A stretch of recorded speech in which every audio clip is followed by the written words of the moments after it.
Welcome to the Investors Podcast. I'm your host, Dick Brodersen, and today we couldn't be in better company. Mohnish Pabrai has joined us for a conversation about life and investing. Mohnish, how are you today? I'm doing great. It's a beautiful day in Austin, and in a few weeks we'll be in Omaha, so it's wonderful. That's wonderful to hear. So, Mohnish, I've had the privilege, I should say, of interviewing you a lot of times, and it's always been a lot of fun. And I'm always interviewing them and then publishing this episode on the Berkshire Weekend. And quite a few people have gotten a wind of that. And one of the wonderful things about getting the opportunity to interview you is that I'll go through all of your interviews over the past year. So on your YouTube channel, there might be another 30 videos, whatever, over the past year. So in one of those wonderful interviews that you did, someone said to me, or someone said that he was on a train ride with you.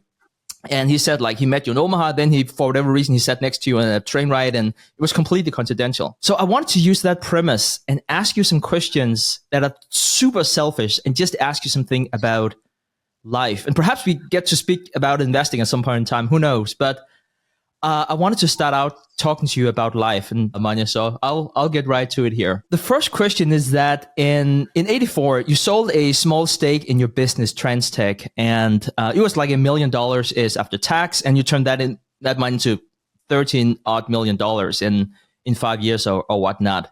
And so you became financially independent. And I think I heard you say it was age 33. So yeah, very young, you became financially independent. How did that change your relationships, if at all? I don't think there was any change in the relationships I can think of. I mean, I think that my friends were the friends and the family was pretty similar and same. The only change I can think of is that I could pursue a more independent path. And I started to think about that. Basically, I think that, like Charlie would say, his main driver for the wealth was independence. And the money freed me up to really think about how I wanted to spend my time and what I wanted to do, etc. So, for example, one of the things I did at that time was that I fired myself from my company, the IT services company. I was not enjoying running it, and basically, looked for and then hired a CEO to run it. So basically, I was making changes which were focused on what would give me greatest satisfaction and joy. And I knew that I wanted to spend more time with investing, and I wasn't even focused much at that time on managing other people's money. At that time, my focus was just manage my own money, and I felt like there was a nice enough pot that I thought I could grow over time and would allow me to lead the life I wanted to lead. So the relationships didn't change that much. Just the way I was spending my time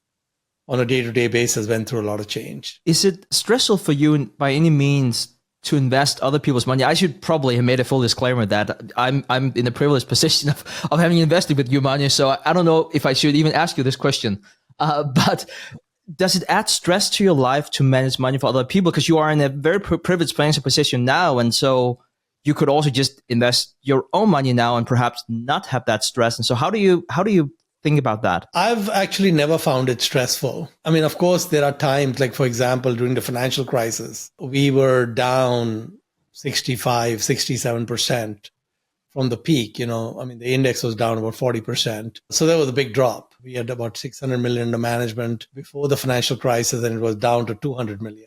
What bothered me, and I couldn't really do much about it at that time, was some of the people who came in at the peak and then redeemed at the bottom. And I really couldn't do much about that. It was their money and they wanted to do whatever they wanted to do. And that was unfortunate because I had no chance to make it back for them. But that was a small minority. Most of the money stayed. I think the gyrations, to the extent that people start, making decisions which are counter to what I think might be their best long-term interests, that's unfortunate. And I don't feel stressed about it, but I'm a little sad about it. Can't do much about it. But other than that, I've never really found managing money to be a stressful situation at all. In fact, what has happened is that it has led to some wonderful new friendships, wonderful new relationships, And so I've been able to interact with folks that I would not have been able to interact with. And also, it's made it easier to engage with the businesses that we invest in. So they pay a little bit more attention because we've got some size. And so that is a little bit of an advantage. So I think overall, I would say the pluses outweigh the minus. Happy to hear that, I should say. So I know that you haven't been shy of telling students not to use Excel. But you also mentioned that during the financial crisis, you had to climb up from that hole and use Excel because you could, in your Excel sheet, you could see what was the intrinsic value, and then you could, look at the tickers, and it would tell you something very different. Have you fired up Excel since the great financial crisis? Actually, I still keep that spreadsheet. I still keep the spreadsheet because I think it's useful to, we get quoted values on the businesses that we own, but it's also useful to know what I think might be the underlying value of the businesses that we own. And so I still have very similar spreadsheet, and I do update it periodically. It doesn't take much time. We might have one or two new ideas in a year, and so there's not much movement. But one of the reasons why that was helpful is that we had made an investment a few years back in this Turkish company where, there was such a big gap between price and value that it was just kind of useful to understand, what the whole thing is worth. And I also needed to, because we have so much concentration in one of the funds with that position, I needed to educate our investors that, hey, listen, if you sell or exit, please understand what you're selling, right? You're selling based on market value, but intrinsic value may be much different from that. I think in the financial crisis, the rope was important to pull me out of a deep well. And now I think it's not really a well I'm in, but it's really a beacon, which it's kind of like a North Star, which tells me how I should think about it. And like, for example, that particular business, Resas, in Turkey, we own about a third of that business. And I really think of it like a family business.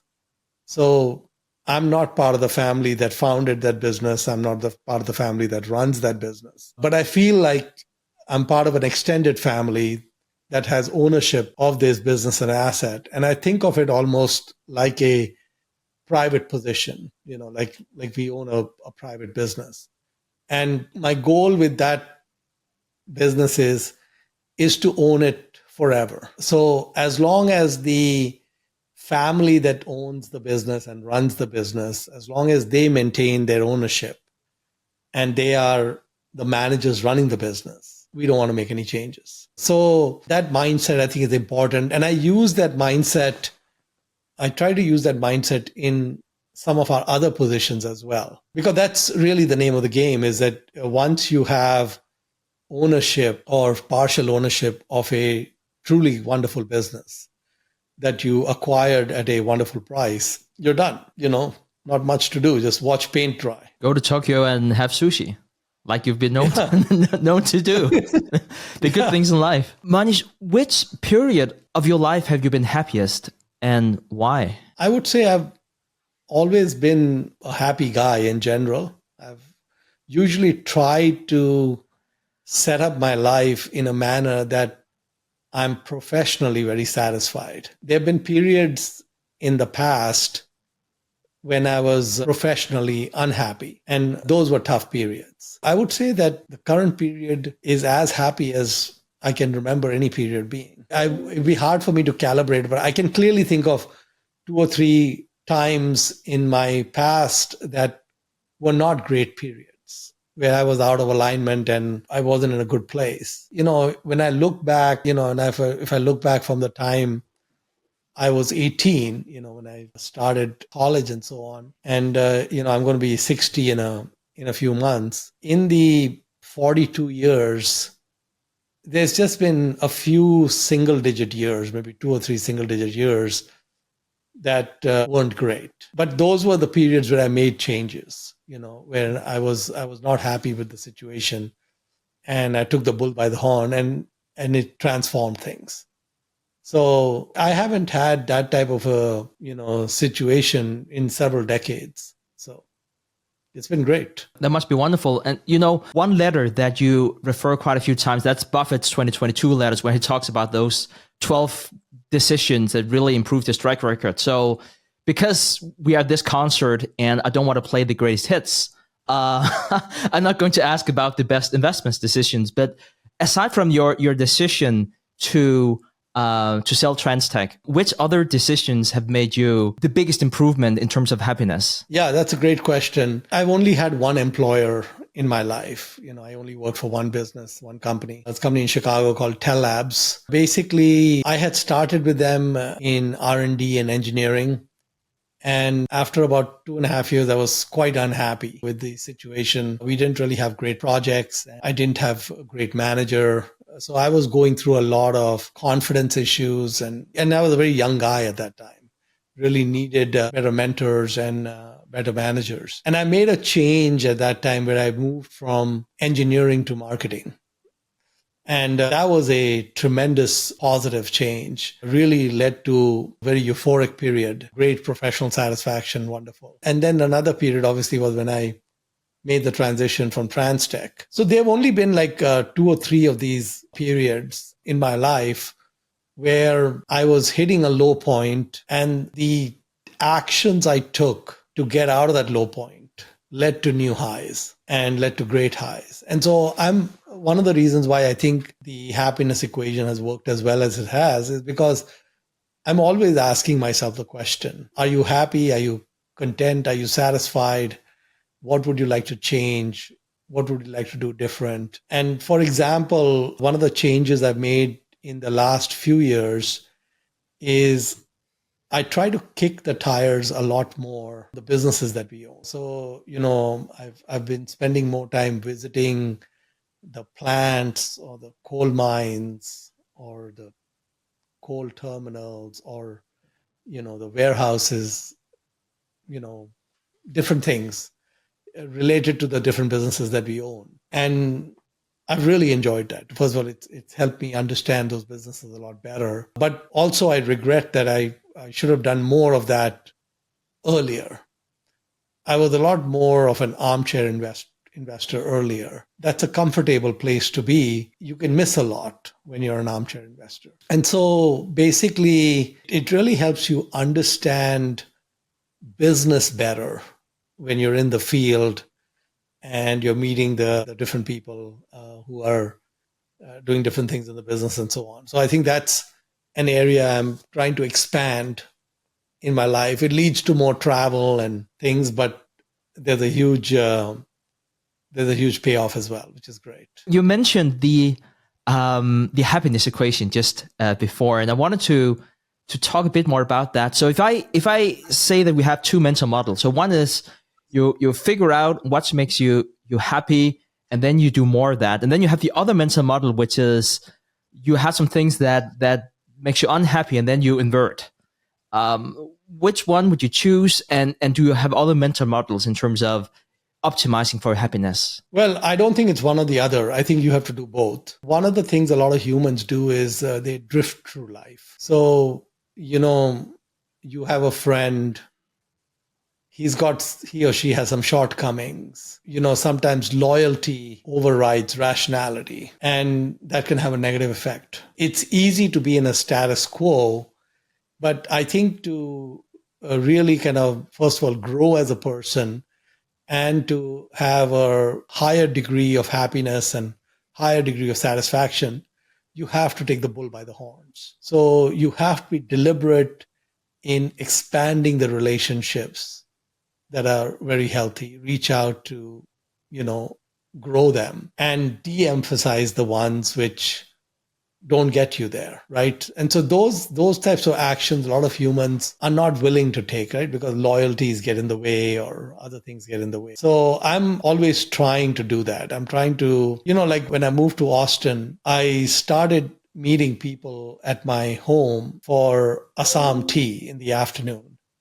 And not much, maybe like a couple of times a month. I can only handle so much with humans, so a couple of times a month, I'm happy to step out of my cave and I'd meet someone I hadn't known or met for an hour or so. I try to pick them based on possibilities that there was something that was possible there. People reach out to me, they'd like to meet me, etc. And of course, I can't meet all of them. But in some cases, there's something intriguing about the person or the background or something. I say, okay, let's take a flyer and let's meet the person, right?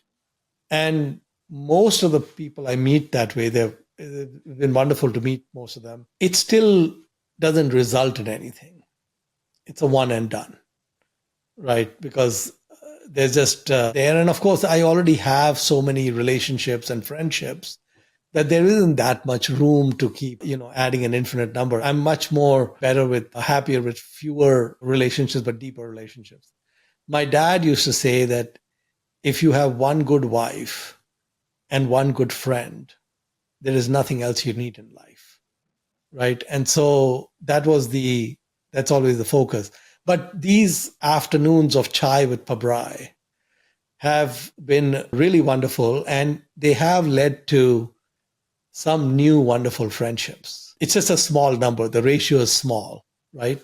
But I'm okay with that. In fact, I actually feel happy when I meet someone and I arrive at the conclusion that we probably will not have a deep friendship here. Because I feel like, okay, we explored something.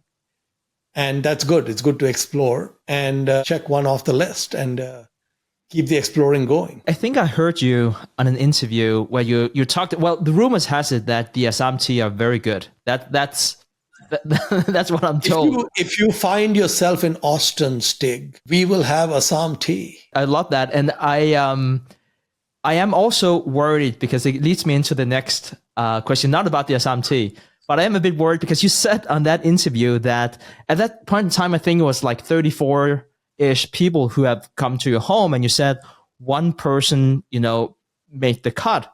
And so we've previously also talked about how to live a life of not telling lies. And so I would imagine that more than one of those people who you had in your home might have felt that you were great buddies. Now, perhaps you let one pass the filter, but perhaps the other person now felt that you're the best friends. And so how do you, let's say another person reaches out to you after and this is not an unsolicited email, this is one person being in your home, getting the best Assam tea, and then saying, hey, Mohnish, can I pop by next Tuesday? How do you say no to that person? One of the things I learned from Warren is you have to be really good at saying no. And you have to be really direct. So I've always tried to be candid with everyone.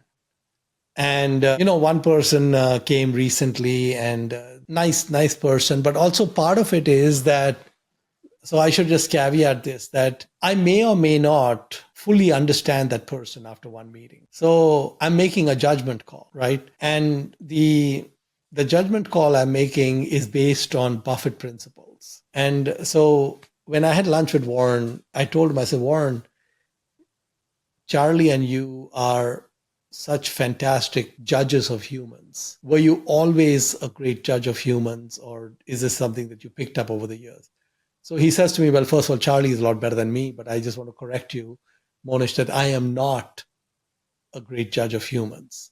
So he said, if you put me in a cocktail party with 100 people and you gave me 5 or 10 minutes with each person, I could tell you that 3 or 4 people are exceptional and wonderful. And I could also tell you 3 or 4 people are folks that you want to have nothing to do with. And the other 92 or so, I really wouldn't have an opinion on, right? Because it's not enough time to form an opinion. But then he said that the 3 or 4% who aren't great and the 92% which are unknown, he puts them both in the same bucket, which is harsh, but it's what you got to do, right? And so he says that I'll try to have a relationship with the 3 or 4 great people and ignore the rest. So that is an unfair system, because in that 92% are probably many good people. It just didn't come through in that short period of time. And that's the same thing with my Assam teas. in the 1 hour, I am not going to be able to precisely nail down where everyone stands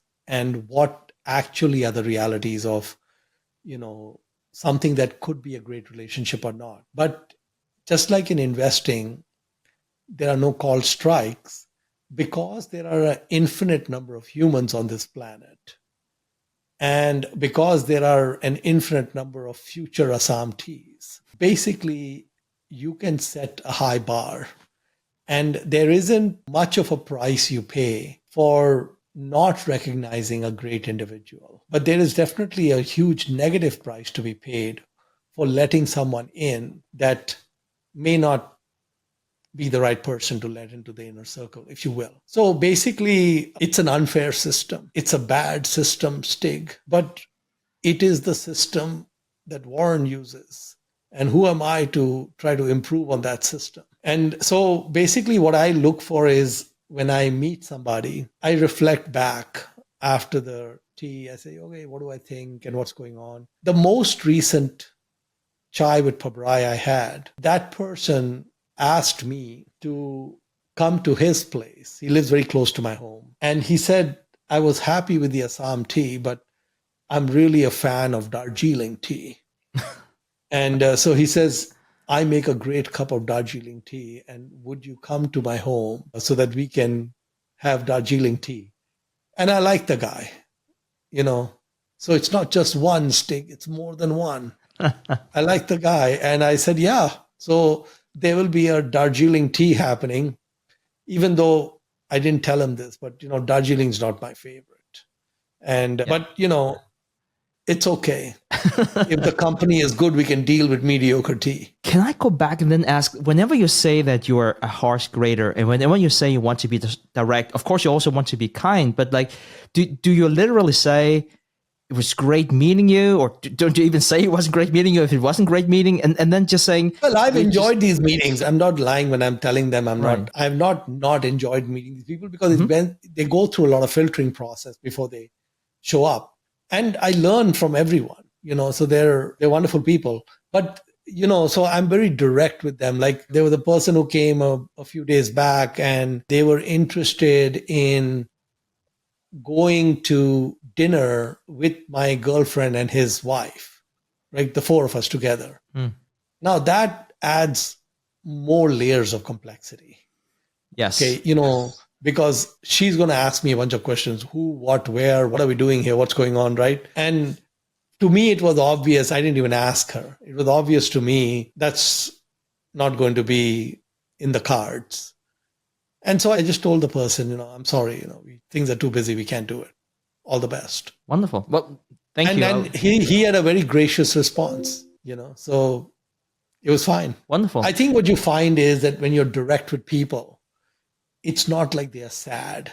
I think they appreciate the candor. Well, thank you for saying so. And, because most of us come up with bad excuses and then, we have to remember what we lied about last time and we paint ourselves into a corner. Yeah, you remember the book Power versus Force? Yes, exactly. We talked about it. You have to choose truth over diplomacy. And I think when you choose truth over diplomacy and you play that long game, you come out ahead. So it's a disservice if I am not candid. I think it's a big negative if I'm not candid. So I try to be as candid while not trying to be abrasive. Mohnish, shifting gears here a bit, I want to talk about bridge. I know that was no pun intended, but a weird bridge to my next question. So you teamed up with Dr. Jack Skeen. We talked about that. This was in 1999-ish, and he gave you this owner's manual. And you learned that you like to play games. You like single play games in particular.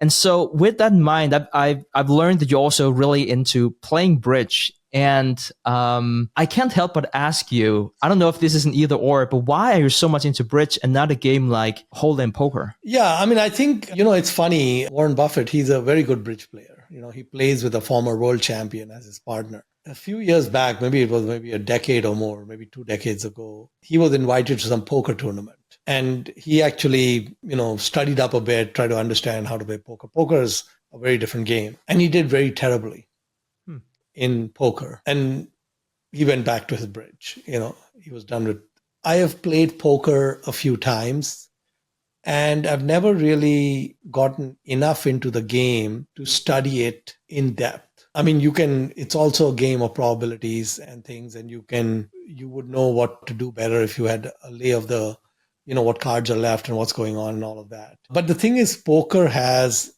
elements of luck and elements of skill. Clearly, the elements of skill are very significant because we do end up with some world champions who have a repetitive streak of getting to the last final table and so on. So there is, what I'm saying, skill is significant, but there is clearly a luck element in poker. And bridge has zero luck element. It's purely a skill-based game. And so that has more appeal to me. It's also, I think, difficult to play poker without some money at stake. It's kind of intertwined with the money. Now, when I used to play bridge with Charlie, that was social bridge. We played for money. It was small stakes, But if I lost $100 or $150, Charlie was very delighted to collect that from me. Okay, he was truly twinkle in his eye. Mohnish, it's 125 coming to me, And likewise, when I took money from Charlie, there was some very special about that, right? So the small stakes worked with social bridge. And it was okay. I'm okay with social bridge, but I really enjoy duplicate bridge. Duplicate bridge is the one which is purely skill-based. There's really no money in the picture. We do it for points. Points really have no value other than psychological value, and that's fine. So I think, we try on different gloves, and some gloves fit well and work, and some gloves don't fit well and don't work. I've played poker dozens and dozens of times, right? Many times in social situations with very good friends and all of that. It's just never gotten to the point that I wanted to do it all the time. Bridge, I'm playing at least, 4 to 6 hours a week of bridge. And Warren is playing even more than that. I think Warren is probably playing more than 10, 15 hours a week of bridge. That's interesting. I went to a boarding school where you could choose bridge as an elective. And it was a great experience. You go there, you go to a tournament, and there was someone with oxygen tanks, and you kind of think, I got them, but then you just wipe the floor with you because they're so much better than you, and you're like, yeah. So it definitely makes you humble. But it's kind of interesting because I'm not saying I was ever a good bridge player. Perhaps I was slightly better poker player.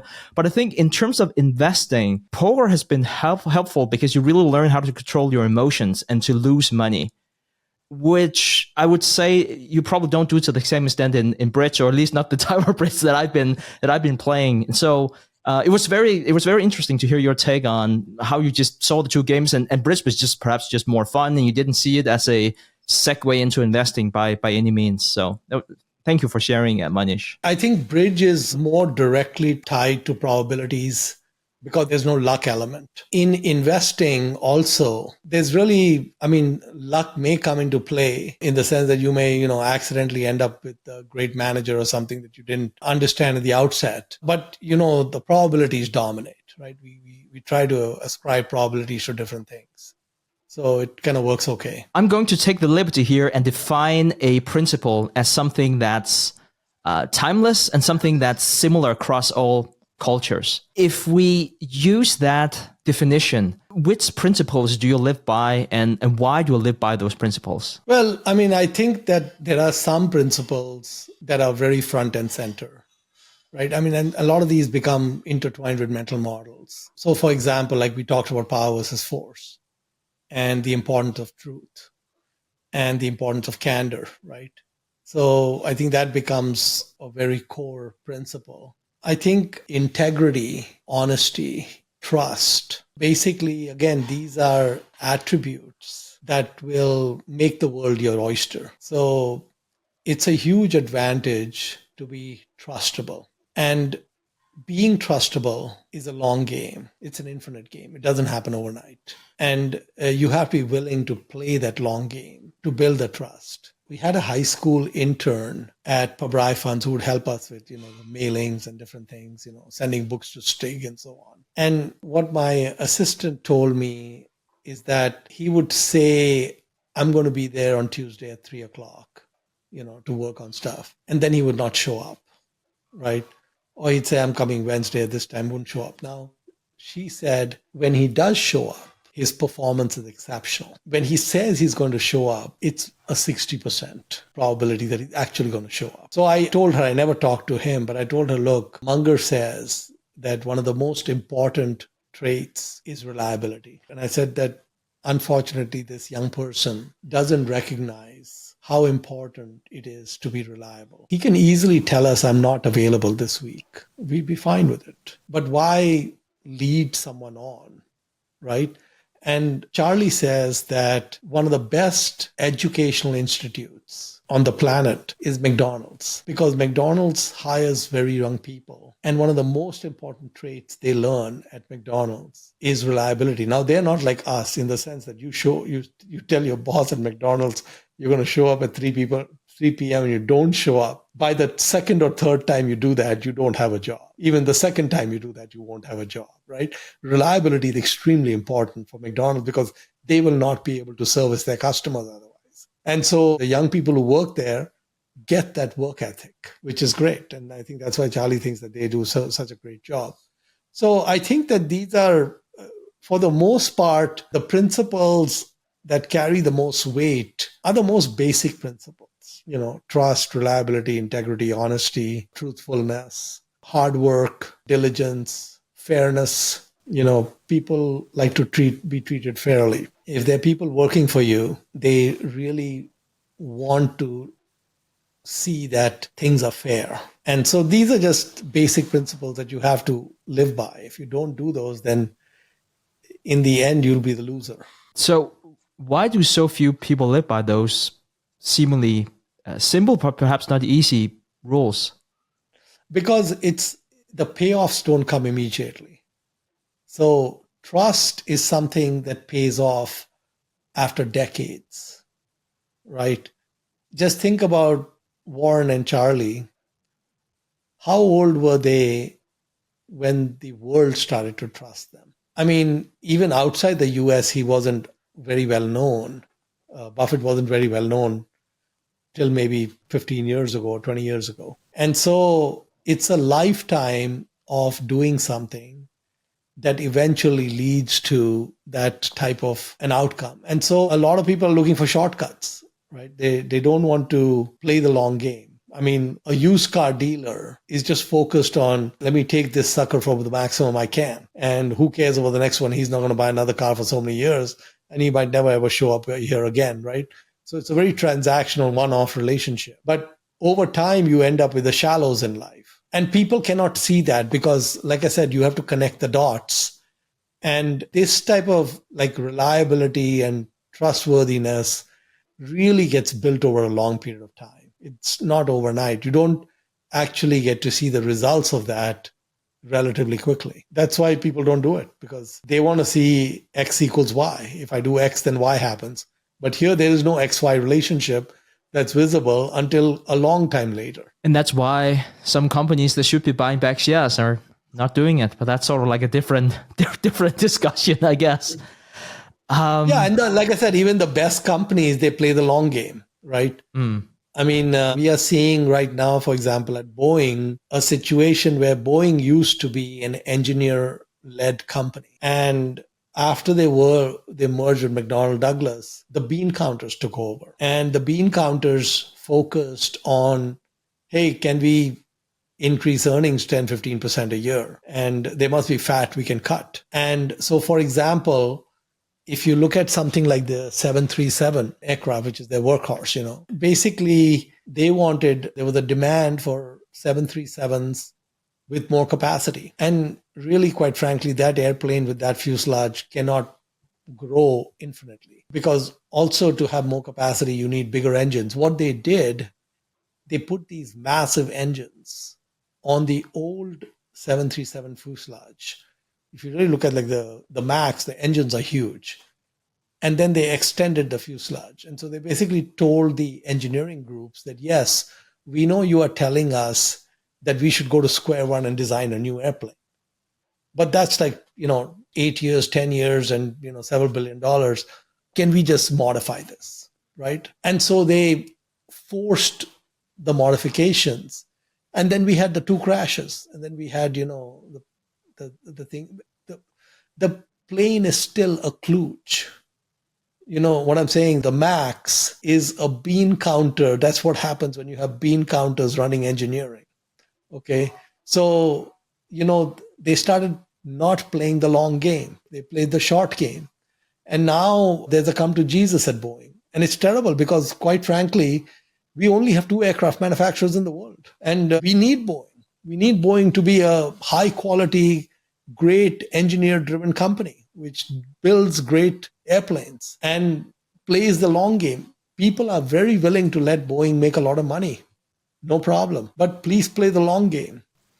So we see even businesses like Boeing, which are such great businesses, suddenly decide, let's cut corners. I want to read books the way that you do. And what I mean by that, I remember we had a conversation a few years back, and you said that if you don't find a book interesting, you just like a stock, if it's like too much debt, whatever, like you just stop reading it. And I'm practicing that. It's surprisingly difficult for me not to read a book from A to Z, but I am practicing that. I wanted to ask a bit into your reading habits. Do you take notes in your books, or do you put them into a document, or how do you process the information you read from books? I want to give you some information, Stig, that I have never given in any interview ever.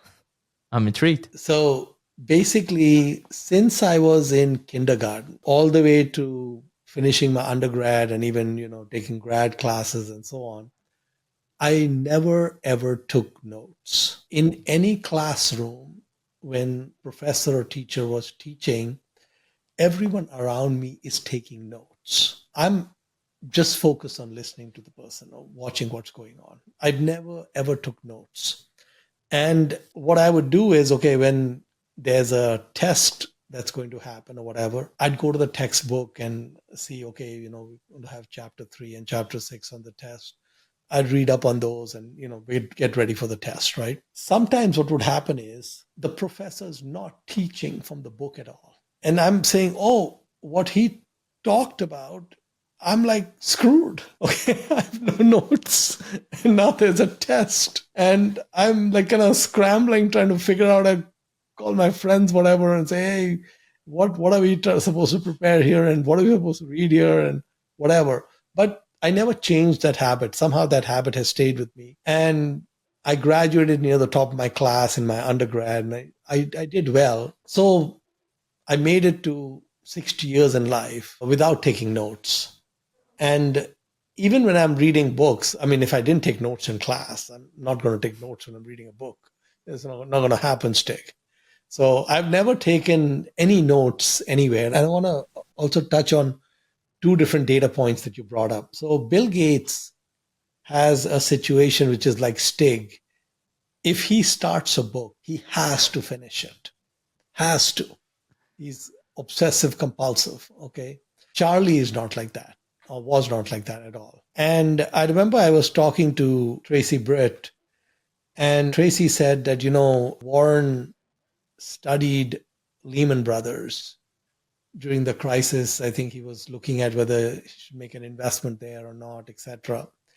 And so he read their annual reports and different things. And she said, I got the hard pages that he read, and I looked through all the pages for his notes. And she said there was almost nothing. There were like a couple of places where there was something underlined or something, but there would have been like less than 5 words of notes in all those 10Ks that he read for Lehman Brothers. So there was really no record.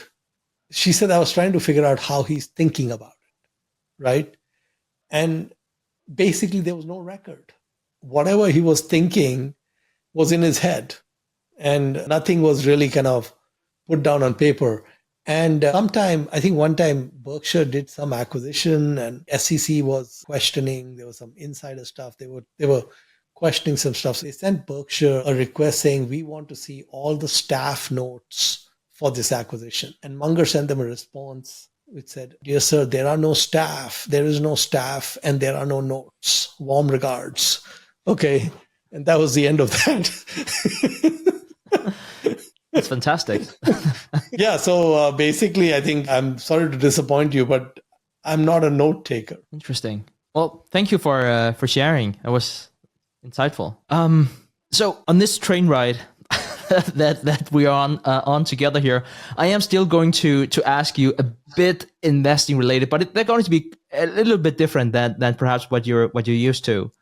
So no secret that you have a great track record, but you've been handily beating the S&P 500 for more than 2 decades now. I'm teeing myself up to ask you, and I don't know if this is going to come across rude or perhaps even the opposite.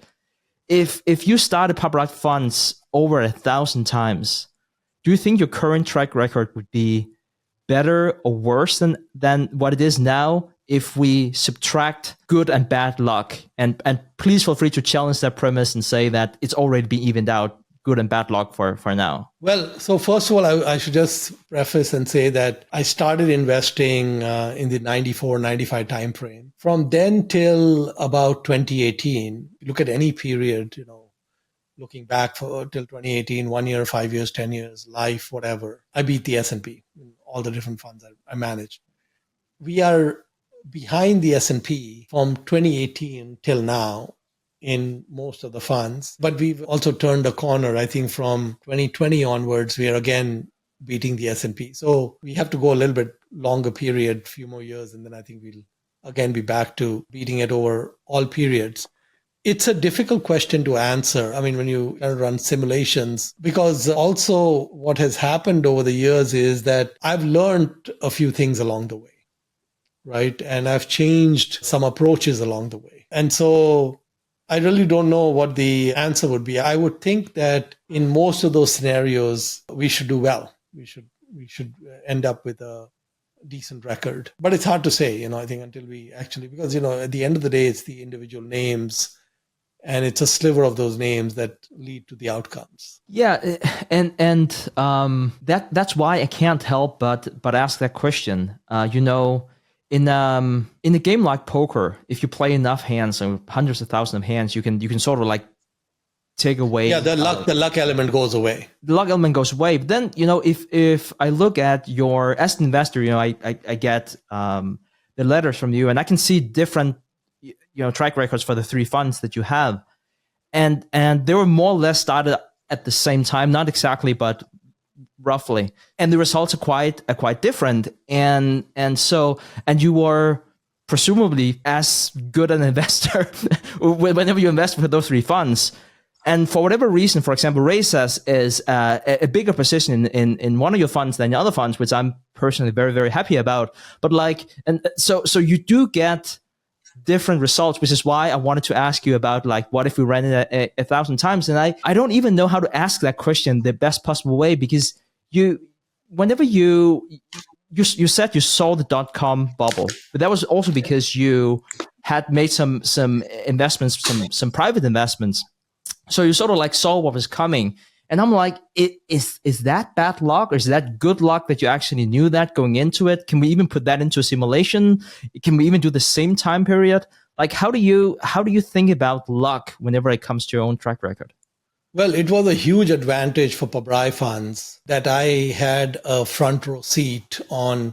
I basically could see what was going to happen maybe 3 months ahead of what others could see. Not a lot, but 3-4 months. And so I completely sidestepped the bubble and did really well. And so part of that, I think, is luck, just, the experience I had or what I observed. We did not have the same situation in the financial crisis. So when we had the financial crisis, at that time, I really couldn't see it. I didn't see it ahead of time, and we paid the price. We had some investments go to zero, and we had a lot of things get marked down. So it's not perfect. Doesn't, can't always have a crystal ball seeing what we're doing. And like Charlie says, we're old too soon and wise too late. I wish I had some of the insights I have now 20 or 30 years ago. That would give me a huge advantage. But it is what it is. So we just, take it as a goal. I don't spend any time thinking about it the way you're suggesting. I think my focus is, okay, we have a certain reality of positions we own, assets we manage, opportunities available, and then we do the best we can with all of that. I think that's just a healthy way of looking at it. Because of Charlie, you got all these wonderful questions about stories about Charlie and how you remember him. And one of the things that you mentioned in other interviews is that he's so good at looking forward, not thinking about everything that's been in the past, which is just wonderful. So I kind of feel bad about asking you this very theoretical question, but again, I'm not here playing the greatest hits. So let's say that let's say I'm the genie coming out of this bottle here, Mohnish, and I'm going to. I don't know. I was about to say I was going to grant your wish, but actually I'm not going to. I'm going to tell you, Mohnish, that I have an account here, and there's a 20% interest rate in perpetuity if you put money into that account. But the price is that you can never invest your own money. So you can take your own money and put in this account, you get 20% like a clockwork. And this is not this is not Bernie Madoff, any kind of thing. This is the real deal. This is Stick being the genie here. So you get 20%, but you cannot play the game of investing. Would you ever take that bet?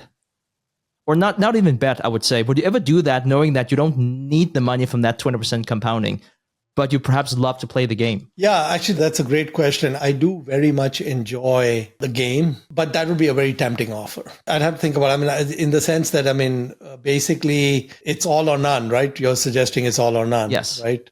Yeah, all or none. I would say that I'd probably take it and go all in on bridge. Wonderful. I'll be playing math games. I remember there's a guy who invested in my fund a long time back, maybe more than 20 years ago. And he said that one day he had opened Barron's or something, and there was some article on Berkshire. This is going back, into the early 2000s. And he saw that the stock is like 70,000. And he said, no company, this was his thinking, he's a smart guy, okay? He says, no company on the planet is worth 70,000 per share, okay? He didn't know anything about Berkshire, nothing about Warren Buffett, and he shorted the stock, okay?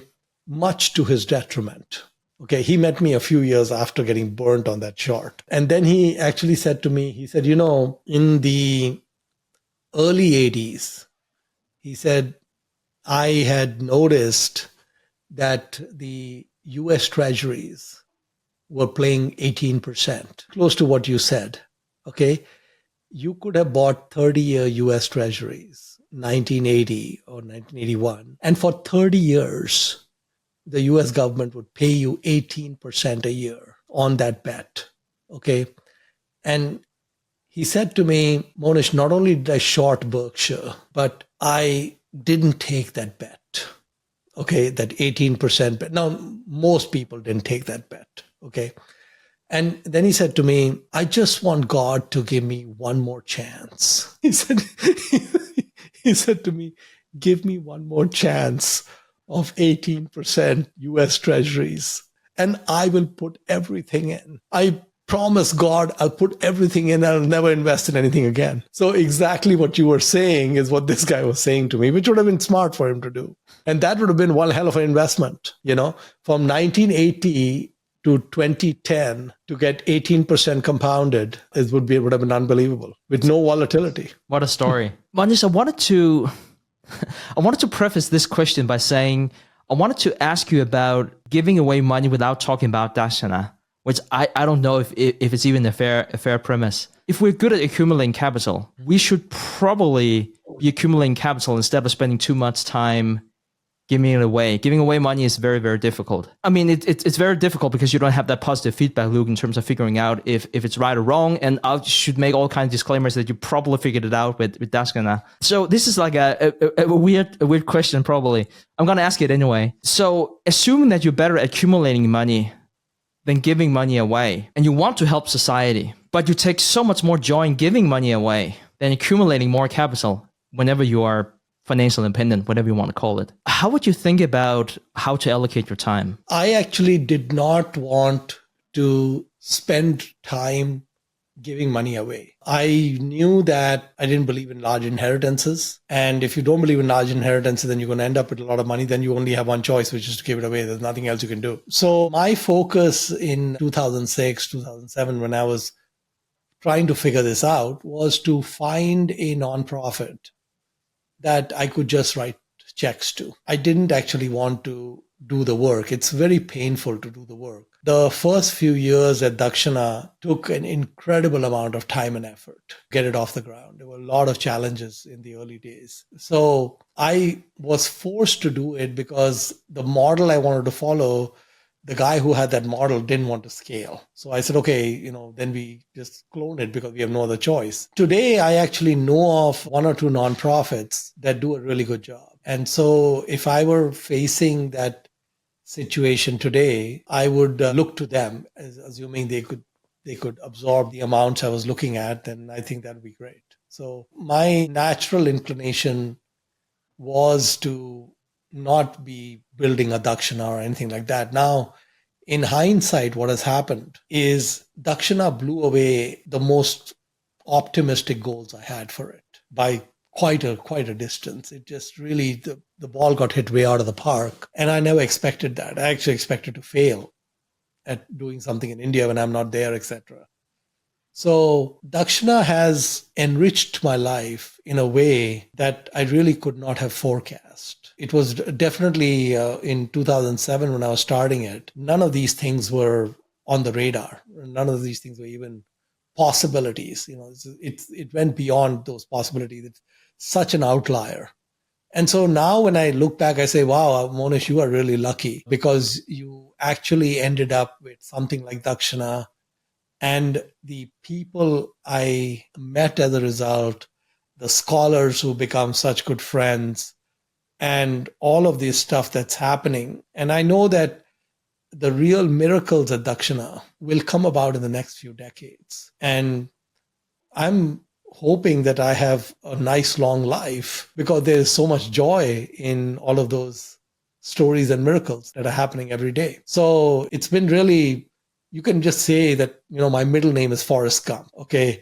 I just, stumbled into this, stumbled into a lot of things. So just like stumbled into a friendship with Charlie and playing bridge with him and taking money off him and all that. And stumbled into some relationship with Warren. So there's been so much stumbling, But also I would say that you take some actions so that then luck can do its part. If you don't take the actions, luck can't do its part, right? So from a very selfless point of view, I wanted to just thank Warren Buffett for all the things I learned from him, right? So the lunch I bid for, there was no ulterior motive. The only motivation was to see him eye to eye and say, thank you so much, Warren. I was willing to give Warren at that time up to $2 million for that lunch. We got it for much less. But I felt like giving up 2 or 3% of my net worth at that time was very worthwhile in terms of a low tuition bill, right? Now, that was all the thought that was paid. It added so many dimensions to my life. Friendship with Charlie, it was not buy one, get one free. It was buy one, get infinite lunches free. It was just great.